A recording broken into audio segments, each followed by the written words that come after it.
Okay, so I thought we would talk about tonight a topic that is very relevant for what's going on in the media and things like that in the church. And since this is a Bible study, we're going to look at the biblical passages related to some of this. There's a lot of verse slinging going on out there in the media, you know, CNN and whatever. I don't have a TV, so I'm not quoting a particular episode, but you see it all the time. You know, you'll see it in a news article or some speaker. Well, the Bible doesn't really do this. The Bible teaches this, but not that. They don't know what they're talking about, and they're just quoting from something that they read on Wikipedia or something. Okay, so if you're lucky. So what we're going to do here is look at the passages in the Bible, and there are a lot of them, but we're going to look at the most important ones that relate to or specifically address the issue of homosexuality. Fortunately, there are no children in the room here. Okay, so we're going to address the issue of homosexuality, which is an issue that is obviously hotly debated today. What does the Bible say about it? What are Christians' positions on these things? And I think it's, especially relevant given the crisis going on in the Latin Church right now, to deal with this, so that Christians have a clear answer on this. What does the Word of God say? So the first passage that I think almost everybody knows is the story of Sodom and Gomorrah. This is usually the place where a conversation begins on the topic regarding homosexuality and what's the Bible say about it. So let's take a look at that. That's in Genesis chapter 19. Genesis chapter 19.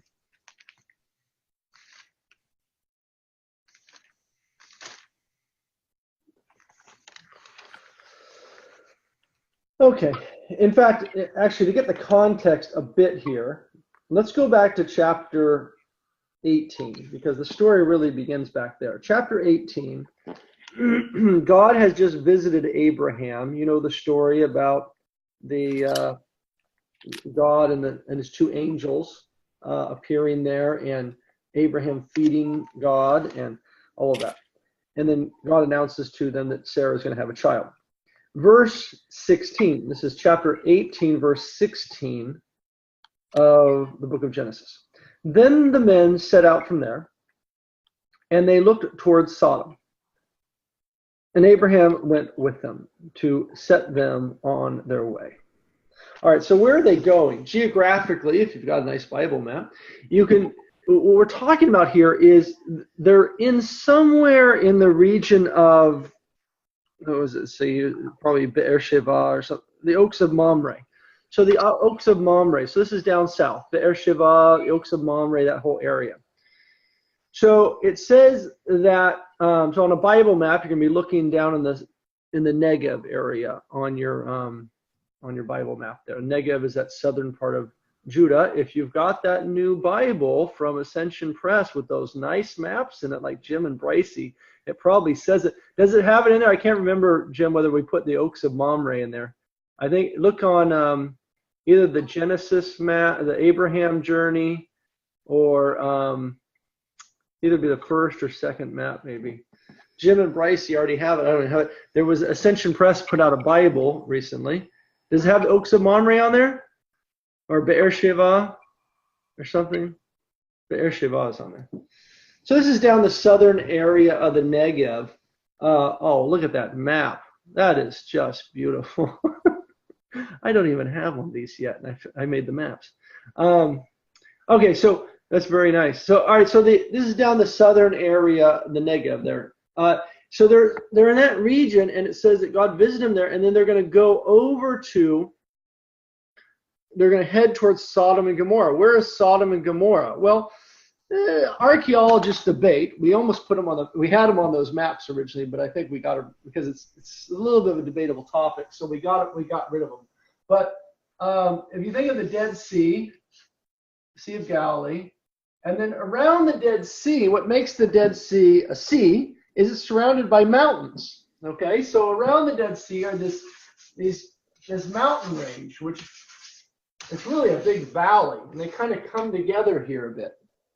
All right, so between the mountain range on the east side of the Dead Sea and the actual water are places where people had little cities. Okay, even today, if you go to the Dead Sea today and you look across the Dead Sea, you're going to see on the Jordanian side some little, hotels and little cities and stuff like that. This is a place where there is water. Now, the Dead Sea water is undrinkable, but this is a mountain range in which the water, of course, comes down in little creeks from the mountains, little springs, and drains into the Dead Sea. So you can capture that water and drink it. So anywhere at the foot of a mountain is a good place to have a city because you typically are going to have some water coming down. So archaeologists have attempted to identify, as the Dead Sea has dried up,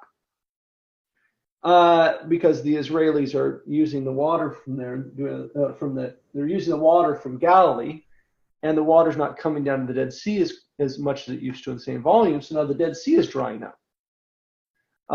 And so there's now exposed areas of the Dead Sea that they hadn't seen in a long time, thousands of years, and they're finding little cities and things like that, remnants of ancient cities.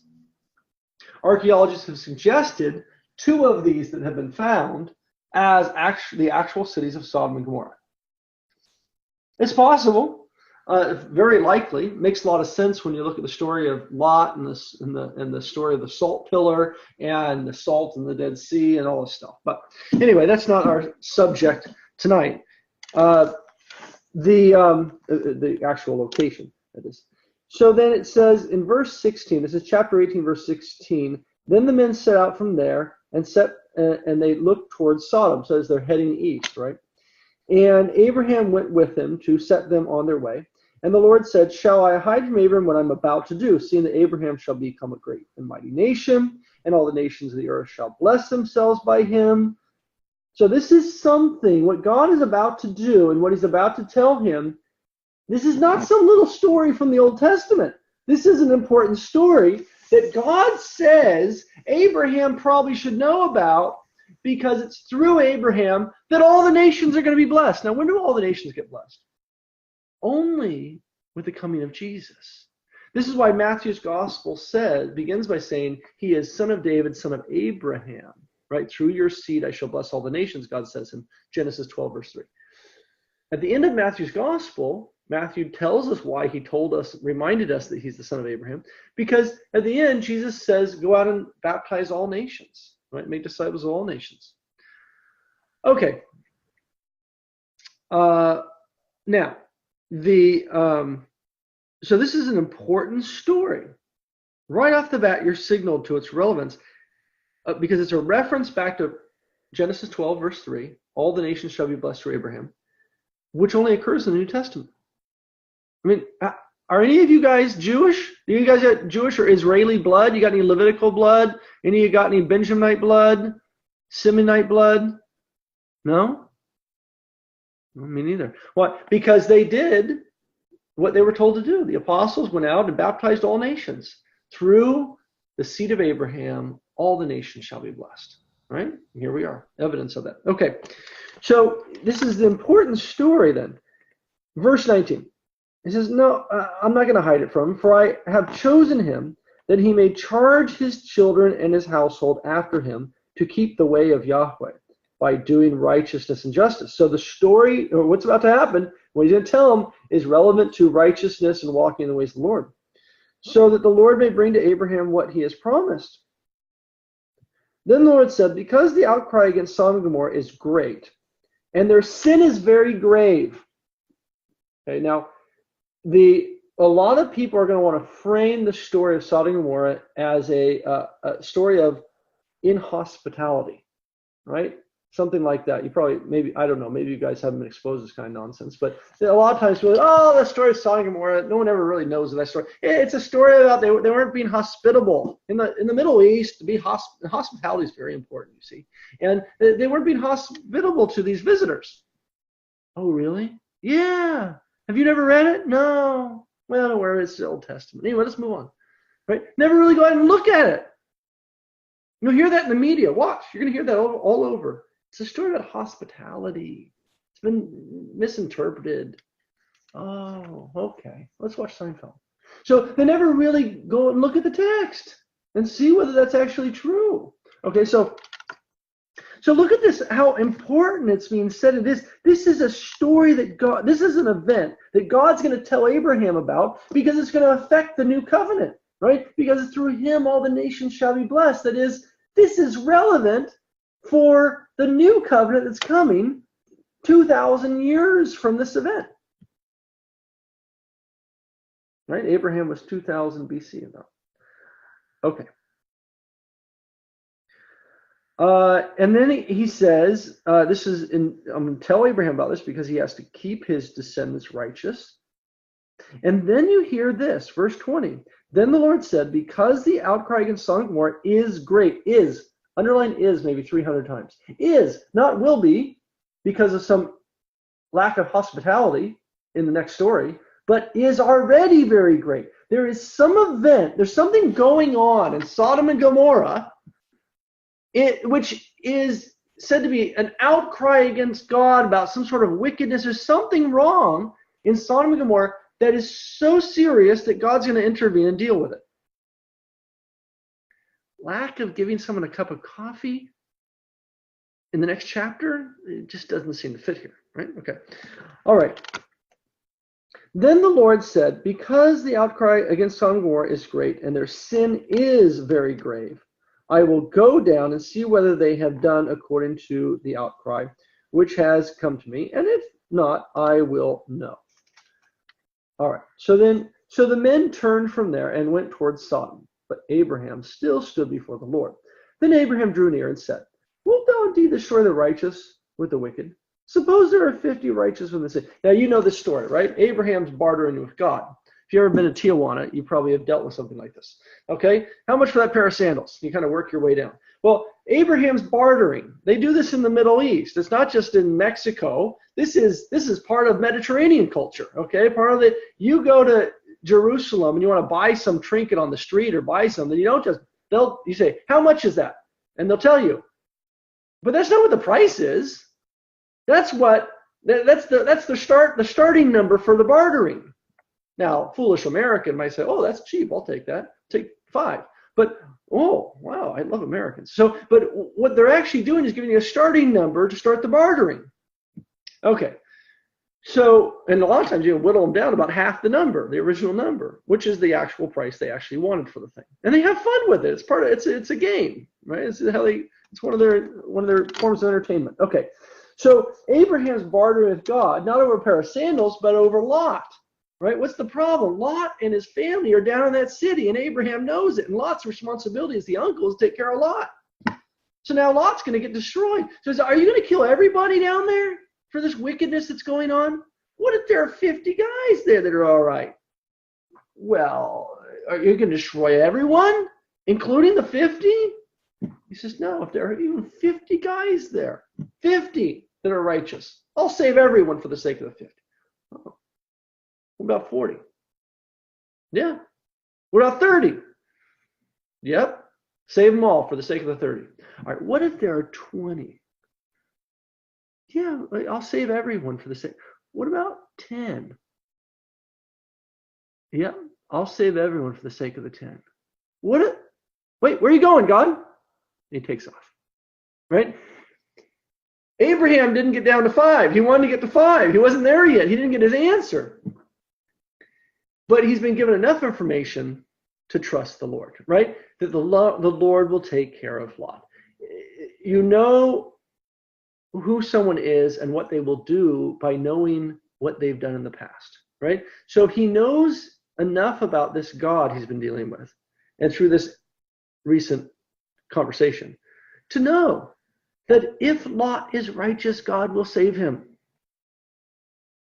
All right, so Abraham is left, as all of us are, having to rely upon faith, right? He's not given the exact answer. He's given enough information. He's given reason, but not enough to know it all. All right. Okay, so then, chapter 19. The 2 angels, these were the 2 that were with the Lord, right? Back we had three before. Now there are three men or three figures. There was Yahweh with his two angels, right? His guards.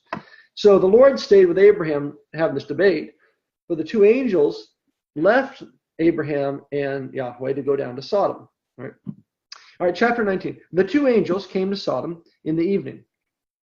By the way, this is one reason why, among many, why you'll sometimes see the a Russian icon, very late Russian icon, called the Trinity, Rublev's Trinity.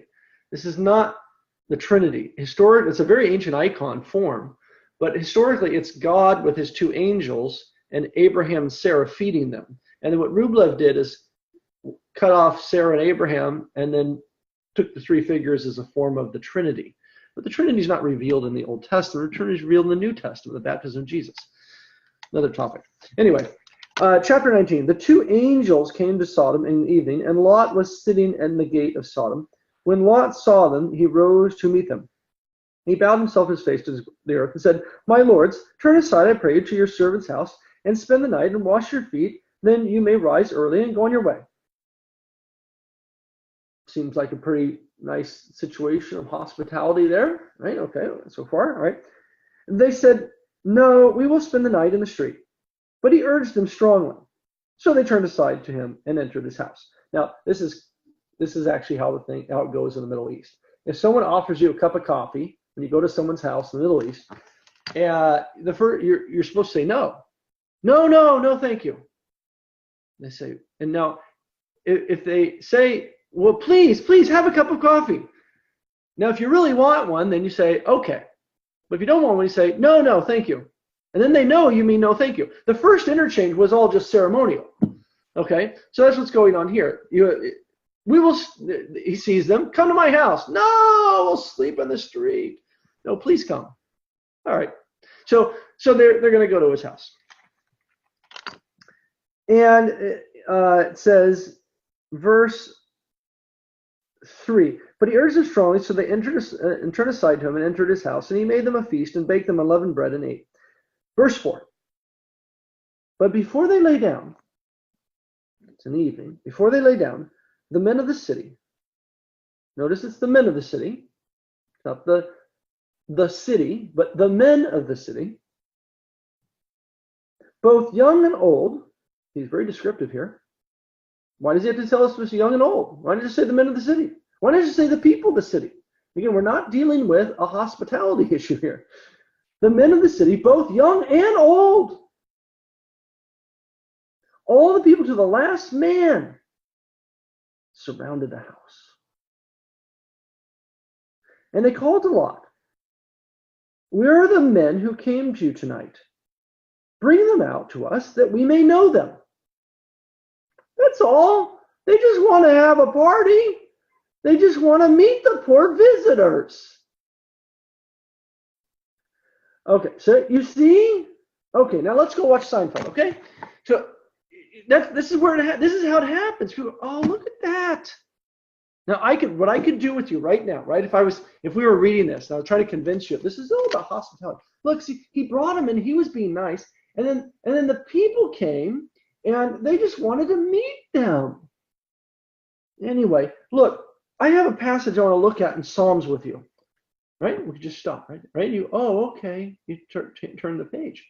This is how these things happen.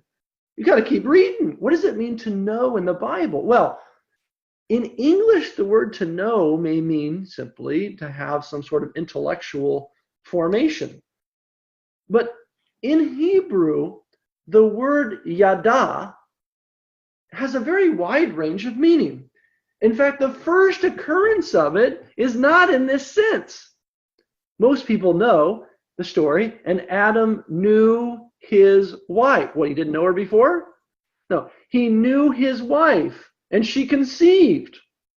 Wonder what that means. Okay, Yada in Hebrew has this wide range. Hebrew has a very limited vocabulary as far as numbers of words, okay? A Hebrew dictionary. If I pulled out a Hebrew dictionary for you, okay, it'd be as thick as any English dictionary, all right? But you have very few words in the dictionary. You have one page per word. And then these huge glosses of the whole page is all the different meanings of that one word.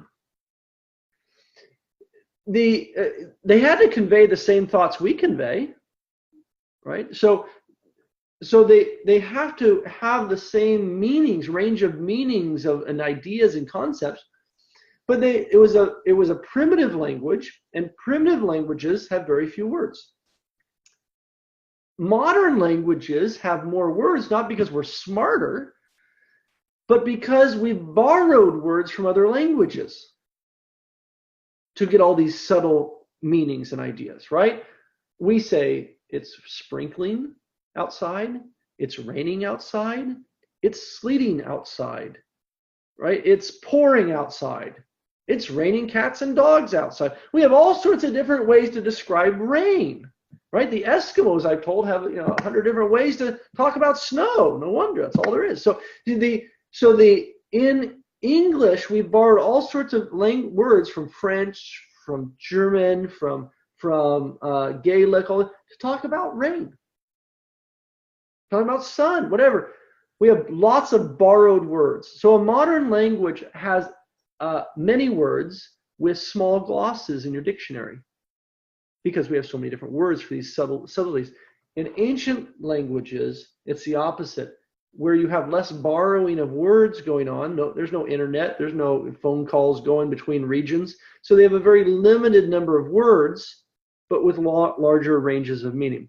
Okay, so yada is a classic example of this. Adam knew his wife. This is back in chapter 4 of Genesis. And she conceived and bore a son. There's the first occurrence of yada. And it's obviously in reference to sexual relations. Okay? There's lots of other examples of that in the Bible. We don't have to go through them all, but there's your first one. That should be enough, suffice enough to see how that word is used. To know can mean all sorts of things in the Bible. It's context, context, context. Obviously, in Adam knowing his wife is a clear reference to sexual relations. And here, as the same case, as we'll see here. Bring them out that we may know them. Now, you could translate that in modern English that we may have sexual relations with them. But you can leave the biblical text as is. The context tells you what's going on. Look at verse 6. Lot went out to the door to the men, shut the door after him, and said, I beg you, my brothers, do not act so wickedly. Now, if they're simply wanting to get to know these guys, what is wicked about that? Right? So don't do such a wicked thing, he says. Again, knowing the story of Adam and Eve, should tell you what, I already know the word yada, what it means to know. Knowing that up to this point, it's pretty clear what's going on. We want to know them. And he says, he closes the door behind him, stands outside, blocking the entrance, right? And says, my brethren, please, don't do something so wicked. Obviously, we're not talking about hospitality issues here. Okay, then it says, behold, this is what Lot says next. Now, this is a shocker, but it helps tell us what's going on. Behold, I have 2 daughters who have not known man. Really? They must be homeschooled. Well, no, because Lot's there. So they certainly know Lot, and he's a man. Could they really not know what a man is? Very isolated, maybe. No, obviously, this to not know man, that means they're virgins. This is just ridiculous. I get a little excited here. It's just so ridiculous how people talk about this stuff on CNN and whatever. They'll never go and read this thing. Okay, behold, I have 2 daughters who have not known man. Let me bring them out to you, and you do to them as you please. Now, hopefully you're shocked by that, right? What? Excuse me? What are you doing with your poor daughters? Okay. Now, if you're shocked by that, and I hope you are, horrified, you should then be horrified by what the context is, right? What's going on here? Obviously, Lot understands what they want, and so he says, I've got 2 daughters, okay? They're virgins. Take those 2 girls. Do what you want with them. Okay. Let me bring them out to you, and you do to them as you please. Only do nothing to these men. for they have come under the shelter of my roof. Okay, and you got no Middle Eastern culture again here. Why would he do such a thing? No, there is no excuse for offering his daughters. Okay, what he should have done is pulled out a sword and killed those guys. But he said, don't. These are my guests. Please don't do such a horrible thing to them. Right? They're under my roof. In the Middle East, the Middle Eastern culture, hospitality is a big deal. Again, this is why the whole thing gets conflated in people's minds of what's really happening. Hospitality is an important thing, and you can see it there. Right? And we talked about it earlier, that issue of him, come visit, come stay in my home. When someone comes under your roof, you're obligated to care for them and protect them, right? I don't know if you know the story. There was a soldier, an American soldier, that was, I think it was during Desert Storm. No, I think it was with the whole ISIS thing. I can't remember. Anyway, yeah, it was during the ISIS thing. He was taken captive, and he made his way into a village or something, taken captive, I don't know, by himself. And he ended up in the village, and they took him in, one of the houses took him into the home, and they said to him, repeat after me, in Arabic. They said, Allah is God and Muhammad is his prophet. And he said, what did you say? He repeated it. And they said, oh, he's a Muslim. We now have to protect him, and he's under our roof. So they ended up protecting him. When ISIS came in the village or whatever it was, they hid him, and he made his way back alive to the United States. I can't remember. It was a famous story. I can't remember the name of the guy. Anyway, they take hospitality quite seriously. Okay, now there's an aspect of hospitality there. These people have come under my roof. Please don't do these things to them. But what is Lot afraid they're going to do to these guys? It's quite obvious, especially with offering the two daughters who have not known man. There's the use of that word again. Okay. But they said to him, stand back. Right? They said, stand back. And they said, this fellow came to sojourn. Right? This guy Lot, he's not one of us. He came to sojourn among us. And he would play the judge. Right? He's judging us that our actions are wicked and that we shouldn't do such a thing. Who does he think he is? What's wrong with having tea? Maybe they just want to have tea. Right? Okay. But they said, stand back. They said, now we will deal worse with you than with them. Now, worse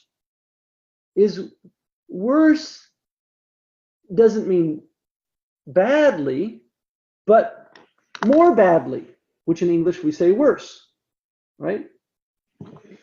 This is a superlative adjective. In English, if I'm going to do something good to someone, I'm going to do something nice to them or do well. But I'm gonna do something bad to someone or badly to someone, right? Good or bad. But if I want to say, I don't say more badly. I use a superlative in English. I say worse, right? You guys know how this works. You all speak English. This is a superlative, which means that whatever they were going to do to the guys before was bad, and now to Lot they're going to do worse. Okay, this is what's going on here. There's no other way to read this, but they want to do something very bad to these two men who have come to visit Lot's house. Lot refers to it as a wicked thing. He knows the nature of it, and we know what the nature is because he offers his two daughters who not known man in exchange for this. And then they reply by saying, he's judging us. Who does he think he is to judge us? Now we will do worse to him than we would do to them, which means whatever they're going to do to these two guys was going to be pretty bad. Now it's going to be worse to Lot. Whoa, poor Lot. Imagine what it's going to be like. Again, pretty negative, their actions here. So then it says, then they pressed hard against the man Lot and drew near to break the door. So they're going to attack them all at once here. But the men, that is the angels inside, put forth their hands, brought Lot into the house to them, and shut the door. Obviously, these are angels. There's no possible way. A whole bunch of men are pushing through the door and trying, right? They open the door, grab Lot, and close the door. You don't mess with angels. They're pretty strong. Okay. So it says, and they struck with blindness the men who were at the door of the house, both small and great, so they wearied themselves groping for the door. Well, that wasn't very nice. All these guys want to do is come inside to have a cup of coffee, and they struck them blindness?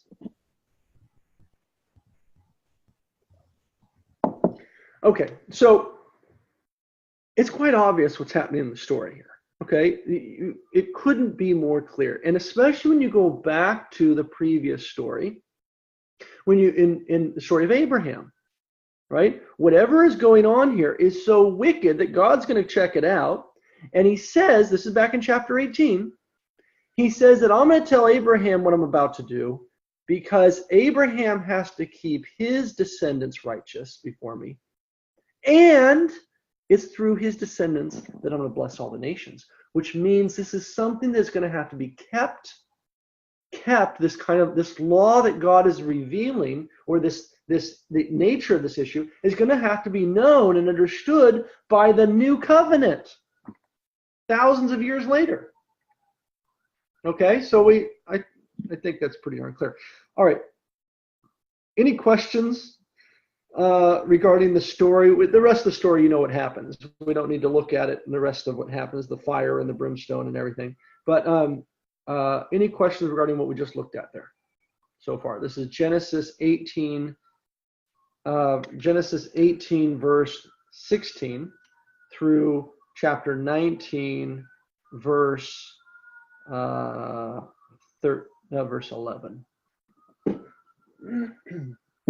Nothing? Sorry, I'm going to close my window there. There's sirens outside. All right. Okay, so now let's look at another story then. Or another text. Leviticus 18:22. So you flip over a couple books in your Bible. You have Genesis, Exodus, and you come to Leviticus.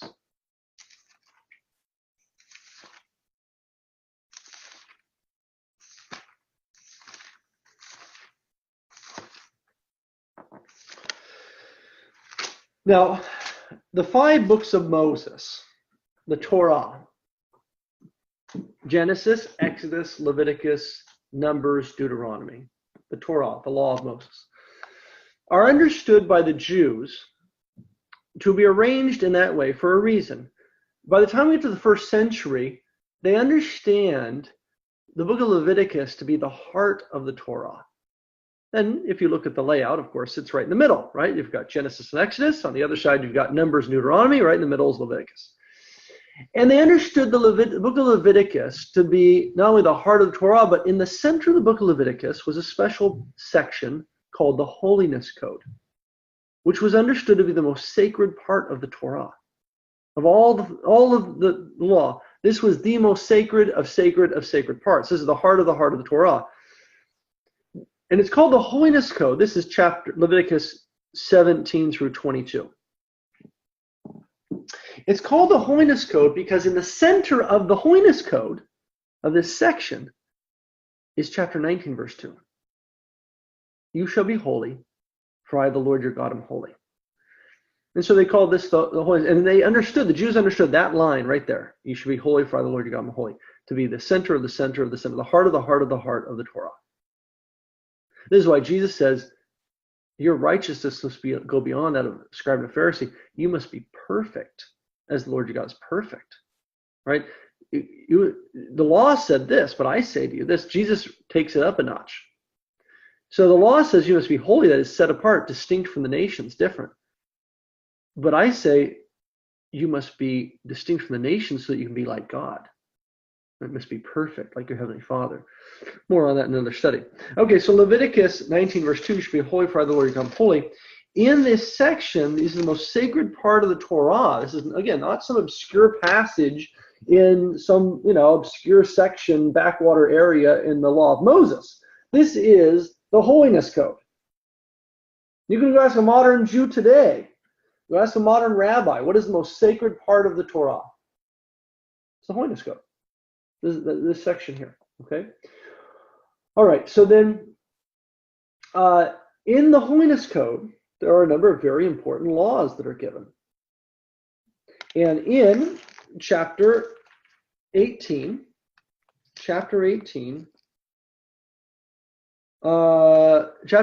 verse 22.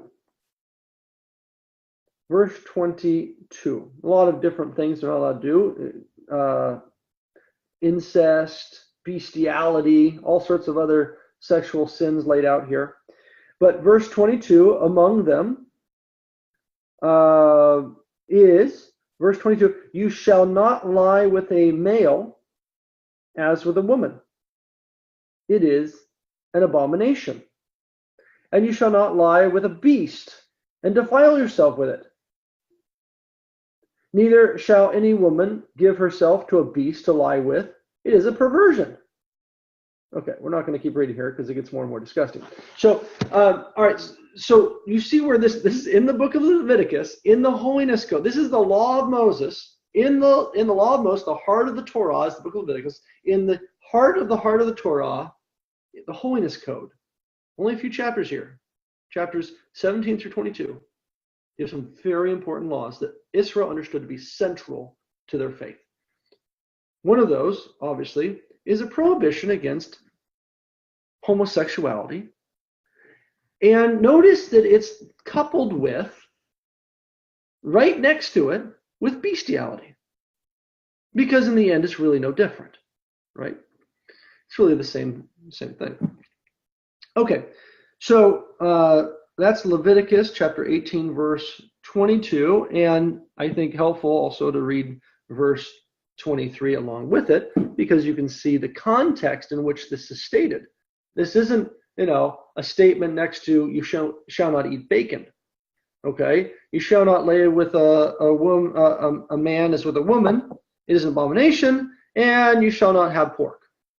Right? No, this is not what we're talking about. Eating of pork or not eating pork, that's not even in the Holiness Code here. It's not even in here, okay? That's another section, right? These are the serious laws, and the law against homosexuality is right next to, followed upon with the law against bestiality. All right.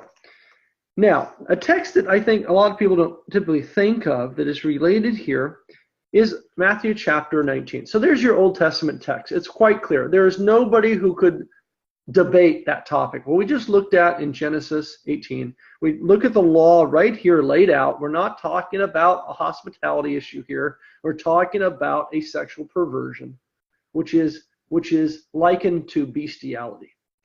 All right, now, if we turn now to Matthew chapter 19, we have a text that doesn't speak directly about homosexuality, but indirectly does certainly have some relevance here. Matthew chapter 19. Matthew chapter 19.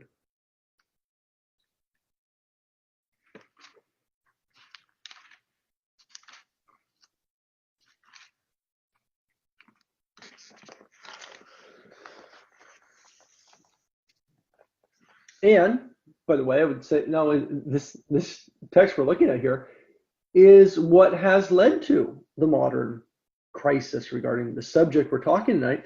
This text right here we're going to look at is related intimately to it in not only commenting indirectly on the subject, but also what has led to the modern social cultural crisis regarding these things. Now, when Jesus had finished these things, chapter 19, he went away from Galilee and entered the region of Judea beyond the Jordan. And large crowds followed him, and he healed them there. Jesus has left Galilee. The Galilean ministry is heading towards Jerusalem now. Verse 3, and the Pharisees came up to him and tested him by asking, is it lawful to divorce one's wife for any cause? He answered, have you not read that he who made them from the beginning made them male and female? So what are they asking? Notice they're not asking, is it lawful to divorce oh, divorce your wife. No, that's not a question. You go back to Deuteronomy chapter 24, as is going to be a text going to be coming up here in a second. They were allowed to divorce their wives. The law allowed that.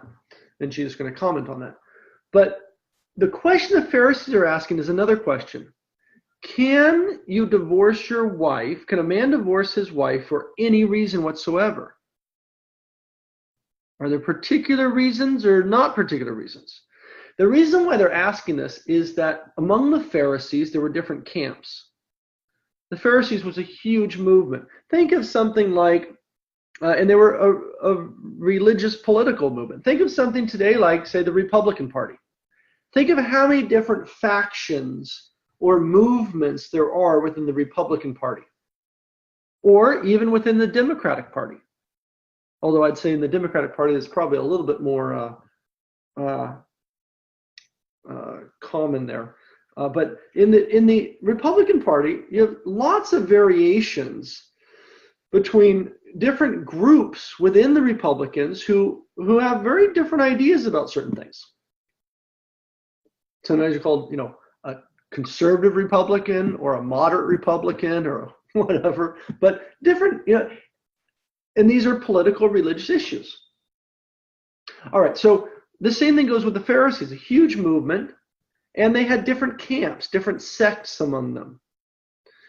A lot of them line up into two groups, or a lot of their debates line into two groups based upon two rabbis that are long dead before this episode here, Shammai and Hillel. And these two rabbis had different readings of the Torah. And on the issue of divorce, they also had varying interpretations. When it came to Deuteronomy 24, it says in Deuteronomy that a man may divorce his wife if he finds an infelicity in her, an unhappiness. What does that mean? Well, so the Pharisees debated about this. Some of them, Shammai and Hillel, for example, these two great teachers among the Pharisees, interpreted this word infelicity, unhappiness, in two different ways. One said, well, an unhappiness here means, obviously it's regarding marriage, so it must mean something having to do with the marital covenant. So if his wife has committed adultery, if she's a prostitute, she's a streaker, a flasher, something having to do with the marriage bed. But the other camp said, no.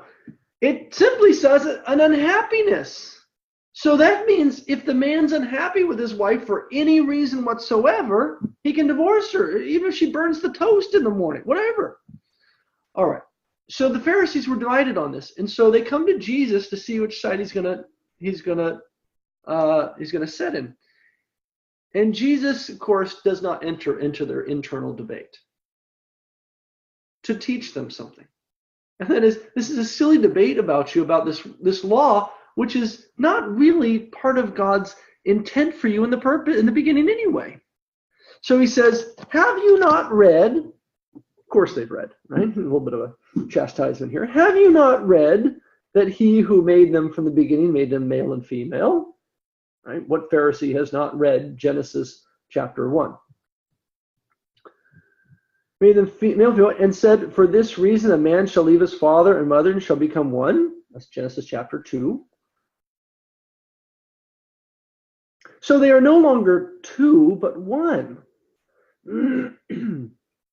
So what therefore God has joined together, let no man put asunder. Well, wait a minute, Jesus, you didn't answer the question. Is it the toast or is it adultery? Which one is it? Right? He says, look, it's not the toast or adultery. You guys are completely off base here. Your debate is not really getting to the heart of the Torah. Because if you think of the whole Torah, not just that allowance of Moses, you have to think about marriage in light of the first time you hear about the concept. Deuteronomy 24 and the allowance on marriage has to be understood in light of what God said in Genesis, right? Who can interpret the last chapter of a book without reading the first chapter, right? Or I mean, you've got everything. The author assumes a certain progression of thought here, a context. So you guys are off base. There shouldn't be divorce anyway, which is what he's saying if you read between the lines, right? What he's the point he's making here. So they understand his point, and they say, why then, right? If a man should not divorce his wife at all, why then did Moses command one to give a certificate of divorce and to put her away? Well, that's not really what it says. Hold your hand here and flip back to Deuteronomy. Deuteronomy 24.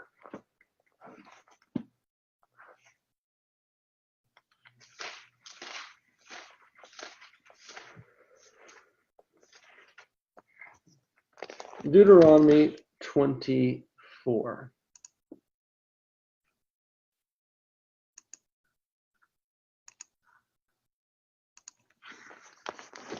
Okay.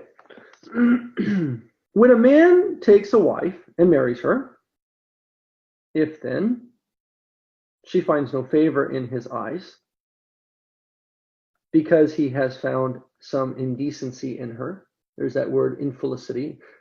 Indecency is an interpretation, and decency in modern English could mean something very specific, but it'd be better just put infelicity there. An unhappiness, something that he doesn't like, or whatever that means. It's not very clear in the Hebrew. And he writes her a bill of divorce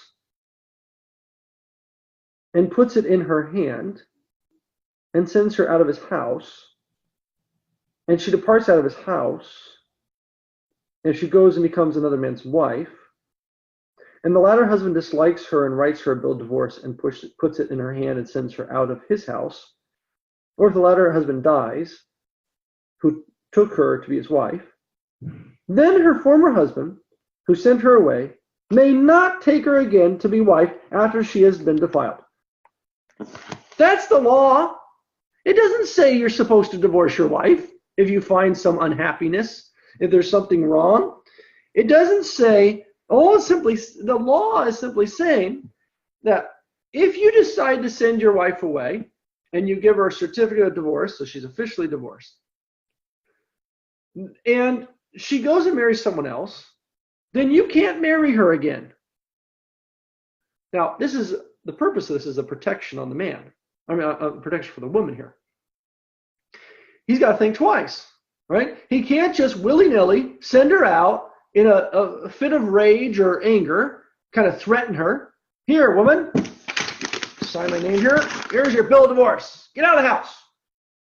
Oh, okay. And she goes out, right? Well, he better be very careful. Because having put that in her hand when she walks out the door, if she's married, he can't take her back. And when would she get remarried? Well, within a day or two. Within a week, she'd be remarried. Why is that? Well, how is she going to survive? She needs to have a house to live in. By now, her parents would be dead, right? People didn't live that long, so her father at least is dead by then. Right? She's married. So you've got a married couple. We'll say 10 years into it. She burns the toast, or whatever the case may be, and he's not happy. He gets mad. He writes her a bill of divorce. You are divorced. Hands it to her. Get out of my house. Closes the door. A couple days later, he sees her in the marketplace with a new husband. So she's either going to have to become a prostitute or get remarried within a few days or a week. Where is she going to sleep? How is she going to eat? Who's going to protect her from being attacked on the street? All right, so he says, you better be careful, because that woman's going to get remarried very soon, and you can't take her back once you've sent her out like that. Once she's been remarried, that's it. And as I just said, remarriage in that context would have been within a few days. The next door neighbor would have seen her walking out with a bill of divorce. Hey, she's a pretty nice lady. Come on in here. They could marry as many women as they wanted. So you could have someone down the street put an eye on this lady before. Take her in as a second or a third wife. That's it. Done. The other man cannot take her back. All right. So the law of Deuteronomy 24 is actually a law to keep the men from divorcing their wives too quickly. It's a way to protect the woman from the man just acting in a fit of rage. All right. That's what the law is there. It does not say in the law that if you find an unhappiness, an indecency in your wife, you shall give her a certificate of divorce and you shall send her away. It doesn't say that. It doesn't say if you find some unhappiness in your wife, whatever they call it. We're talking about adultery or we're talking about burning toast, okay? Whatever, however you want to read that. This thing that occurs, whatever it is, and probably in Hebrew, he's probably just being broad. If you find something that makes you unhappy about your wife, she's made you mad, and you give her a certificate of divorce, and you send her away, you can't, and she gets remarried, you can't remarry her. That's what the law says. But the Pharisees were reading it in this way, which is not what the text says. The Pharisees were reading it that Moses said, if you find something unhappy in your wife, and you give her a certificate of divorce, you send her away. But that's not what it says. Okay, so Jesus corrects them. Look at this. Go back to Matthew 19 now. Matthew chapter 19.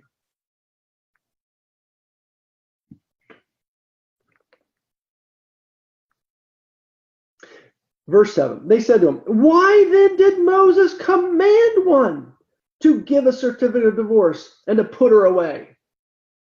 That's not what it says. You see this? You see what's going on here?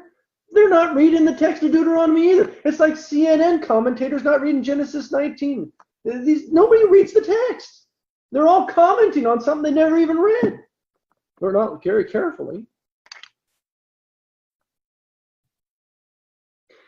He said to them, for your hardness of heart, Moses allowed you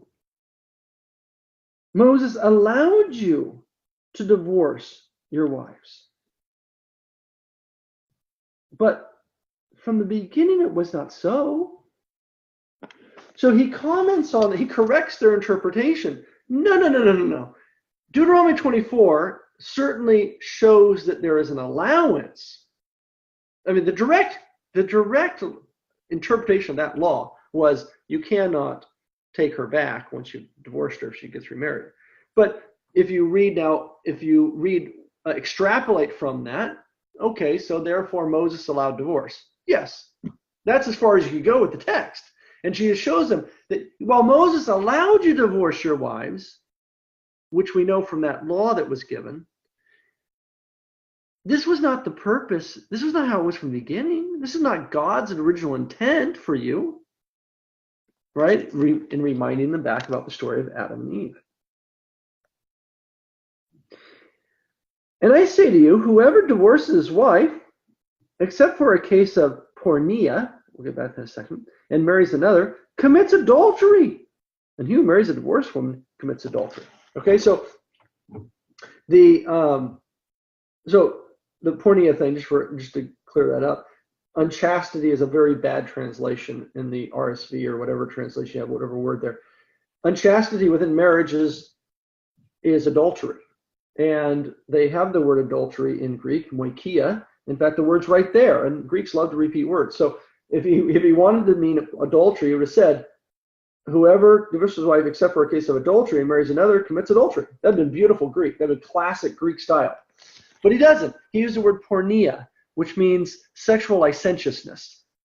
So what does that mean? What sexual licentiousness within the bounds of marriage would refer to adultery. Again, so we're running circles here. What are we talking about? Porneia has been shown very well in Matthew's gospel by a great scholar, Joseph Fitzmyer. It's shown in the first century. The issue going on here is unlawful marriages within certain degrees of consanguinity. What if you have a man and a woman, a brother and sister who are married? What about that? Can they be divorced? Well, yeah, because that would be a marriage which is contrary to the consanguinity laws of the holiness code of Leviticus 17 and 18. Yeah, more on that in another discussion. Okay, so then, but why are we looking at this text for tonight? Notice it says, verse 5. Verse 4. He made them male and female. He made them male and female. Notice it doesn't say he made them male, female, and female, right? It's not Adam, Eve, and Susie, right? So polygamy's out. But also notice it's male and female. He made them this way for a purpose. And this goes back to the creation account. All right. Now, as I said, this obviously comments also on our modern situation. People have misinterpreted this passage. Modern Protestants will read this and say, "Whoa, unchastity or marriage, well, adultery." And so, in a lot of Protestant denominations, divorce is allowed in the event that you have a case of adultery. Well, it's a complete misread of the Greek text. That's not what the Greek says. The text is dealing with a problem, and that is, what if you have a situation where two people are married, which is a marriage which is unlawful, and therefore illicit and invalid in Jewish law, as a brother and a sister, or a son and a mother? Well, that's weird. Well, go back to the pagan culture. Okay, they sacrificed their babies to Moloch. Okay, these people were crazy. They did this kind of stuff. All right. Okay. All right, so now let's take a look. We're done. We're basically done here. Let's take a look at Romans and 1 Corinthians. This is what Paul says on the subject. Romans. So someone might say, well, in the Old Testament, homosexuality was forbidden, but in the New Testament, it's okay. Okay, so let's look at Romans now, where Paul comments on the subject. He even comments specifically on Sodom and Gomorrah. Again, we can tell this is not about hospitality. Okay, so Romans. Paul's commenting on history of mankind. He says, verse 18. Romans chapter 1, verse 18. The wrath of God is revealed from heaven against all ungodliness and wickedness of men, who by their wickedness suppress the truth. For what can be known about God is plain to them, because God has shown it to them, right? You should know what is the basics about God by looking at nature. This is called natural law, which gives you natural revelation. If you want to know who God is, look at a flower and a hummingbird. Look at a beautiful sky. Look at the ocean. Look at the sunrise and the sunset. From nature, by looking at it, you get a sense of something about God, right? You look at someone's work and you learn something about them. You may have had carpenters work on your house. I've had various carpenters and handymen work on my house over the years. I've had guys who come and do some work. And, wow, this man is a craftsman. He's an artist with wood. I mean, the lines are perfect. The seams, everything is just perfect. And then you got another guy. It comes in, does a shoddy job. Right, or whatever. Alejandro, you do concrete, right? Alejandro's probably seen this. I've seen concrete done, which is a sidewalk, concrete sidewalk put in. Just beautiful. The lines, everything. And then you see another concrete sidewalk put in, or whatever, and it's all sloppy, and they didn't do a nice job. They didn't finish it. So you know someone by their work, and so you look at nature, and you know something about God. And if you know something about somebody, then you can understand something about what they will, or how they are, or how they operate. So therefore, from natural revelation, that is from the nature, you can discern natural law. Right? So now he's going to get into that. He says, ever since the creation of the world, his invisible nature, namely his eternal power and deity, has been clearly perceived in the things that have been made. So they are without excuse, right? Someone might say, well, we didn't have the Torah. I did not know the story of Sodom and Gomorrah. I did not know the book of Leviticus because I was a Canaanite, or I was, right? That's special revelation. You don't even need that, he says, for this subject. So they were without excuse, for although they knew God, they did not honor him. He's talking about the pagans here, okay? They did not honor him as God or give thanks to him, but they became futile in their thinking, and their senseless minds were darkened. Claiming to be wise, they became fools and exchanged the glory of the immortal God for images resembling mortal man or birds or animals or reptiles, right? They turned to worshiping the pagan gods, right, in the form of all this in the natural world. Therefore, God gave them up in the lusts of their hearts to the impurity of the dishonoring of their bodies. Right? Once they turned from worshiping one true God, once they had died spiritually, then physically they became sick and deformed. He says, then because they exchanged the truth about God for a lie and worship and serve the creature rather than the Creator, who is blessed forever. Amen. Verse 26. For this reason, God gave them up to dishonorable passions. Now, notice what's a dishonorable passion for Paul here. Their women exchanged natural relations for unnatural.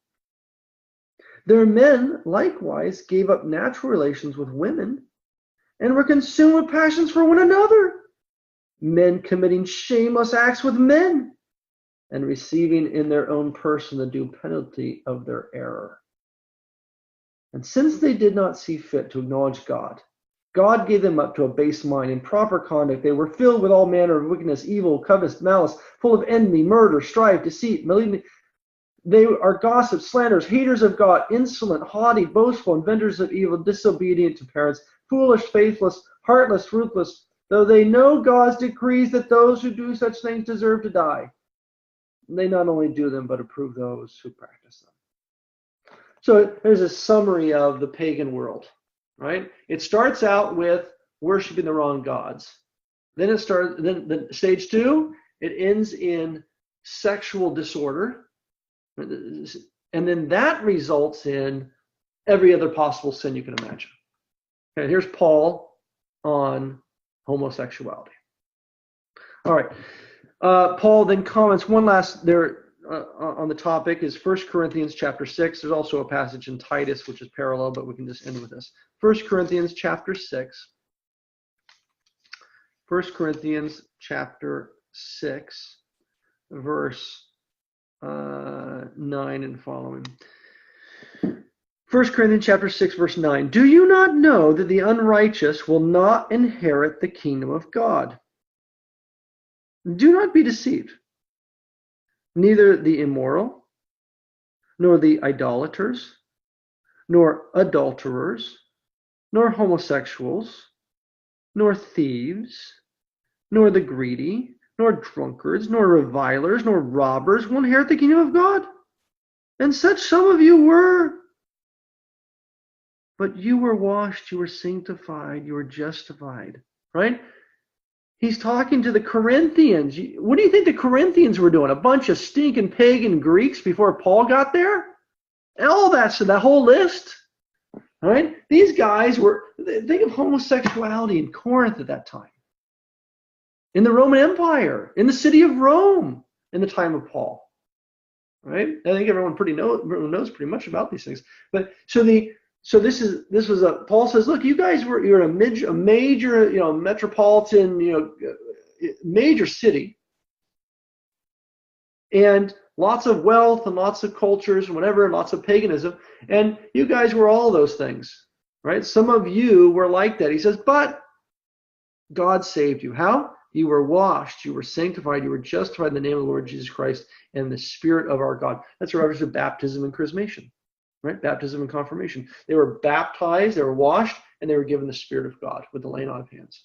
They become Christians. And so they no longer do such things. Right? So someone can repent of their sin, whatever it is. And someone can be a murderer, someone can be a drunkard, someone could be a homosexual, someone could be a fornicator, an adulterer, who knows what? He gives a long list of these things, right? A thief, all of these things. He says you can repent of those things. and you've repented, you Corinthians, from that way of life, and you've been baptized in Christ, you've had the laying on of hands, you've been given the Spirit, and so you don't do those things anymore. And so there is a way for a change of life. And this is something you often hear. Someone will say, well, homosexuality, this is genetic. That's a bunch of nonsense. That is contrary to the Word of God.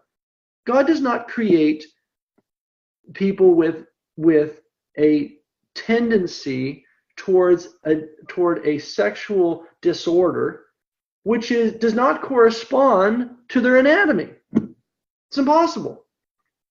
And the very fact, what's the acronym? LGBT, I can't remember what the list is, right? The gays, lesbians, transgenders, bisexuals, right? If homosexuality is a genetic thing, and by the way, it's not. You're never going to find you're not going to find a gene that doesn't correspond to the anatomy of the individual. Okay.